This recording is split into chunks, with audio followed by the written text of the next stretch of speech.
lot more than even 60 varieties that are grown experimentally, but there are over 60 commercially accepted varieties.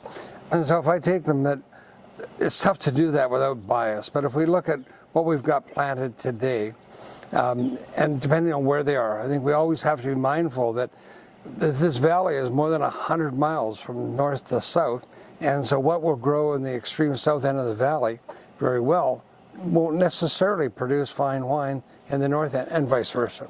So with my bias in whites, I know the world may not think they need another Chardonnay, but I actually think we make some phenomenal Chardonnays with great diversity, great stylistic differences, and regardless of whether they come from the north, central, or south end of the valley, they come with personality, and they come with, really firm, abundant acidity that makes them so friendly to food. So that would be my first choice. I'm also really biased about Meritage, even the white. And that white Meritage, I think, does wonderful things for us in the limited amount that's produced. As far as other single varieties, that Riesling is near and dear to my heart. It's not a variety that we grow, but I love it. And I think it does such a wonderful job in so many places in the world, and the Okanagan being no exception.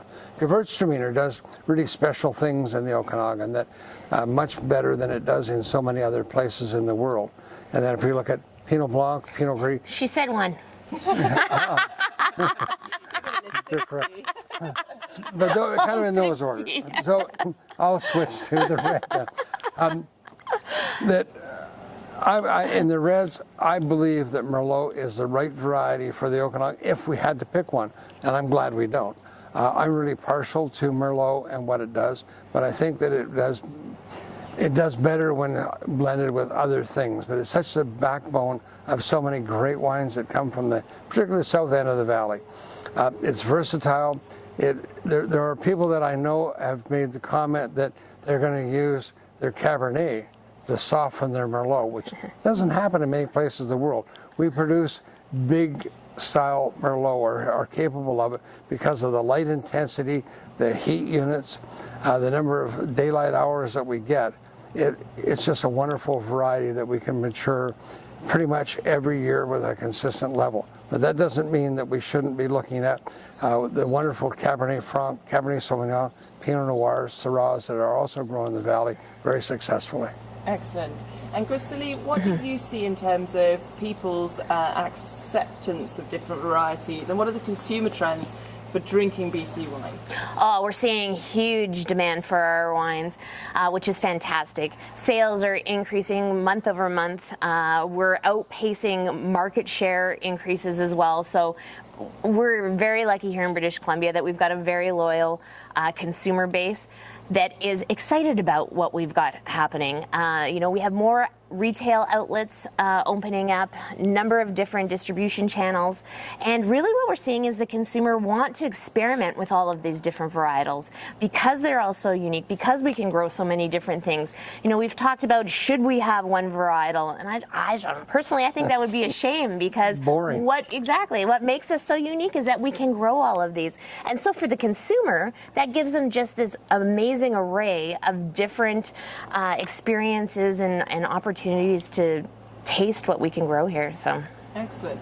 And Harry, another question about varieties and to do with the climate. You said that certain varieties struggle with the heat spikes that you get here. Are there any varieties that aren't suitable to Okanagan? And are there ones that are becoming less suitable with the impact of climate change?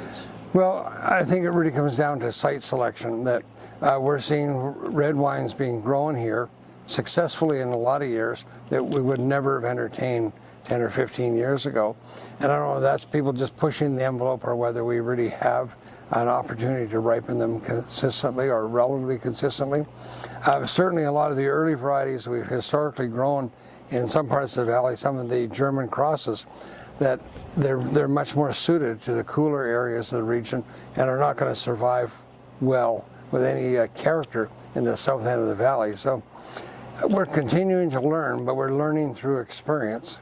And in most cases, I think the wineries and the growers are working so well together that we're maximizing, and we'll continue to maximize the opportunity based on site. Mm-hmm. What about you, Christa-Lee? Do you have any future varieties that you would pinpoint for Okanagan? That I would think that we should start planting, or ones that are lead you through? You know, I think it's the ones that are going to lead us through and really be what champion are the ones that we are currently growing, because they're what we know we can grow. You know, Pinot Gris is our largest planted varietal, and we can grow it extremely well. Merlot, as my dad has said, fantastic. I think the exciting part for me is we're starting to see small growers try some of those unique varieties. They're not going to ever be large ones because we're not going to be able to grow them across the board. But in those small little microclimates, you know, you've got some Gruner, you've got some Tempranillo, you've got, Barbera. So there's some really kind of cool things. Is that what we're going to be known for? Absolutely not. But I think, again, it comes back to that we can grow so many different varietals in unique select sites. So it's pretty exciting. So I'm really happy that our largest red variety isn't Foch, and our largest white variety is no longer Okanagan Riesling. Yeah. that we built so much of the past on hybrids that hopefully people realize that in the Okanagan Valley there's no need for hybrid. There are other places in the region or the province where there's some very good quality hybrids that are being developed, and I think they have a great opportunity, but it's not necessarily in the Okanagan. Yeah.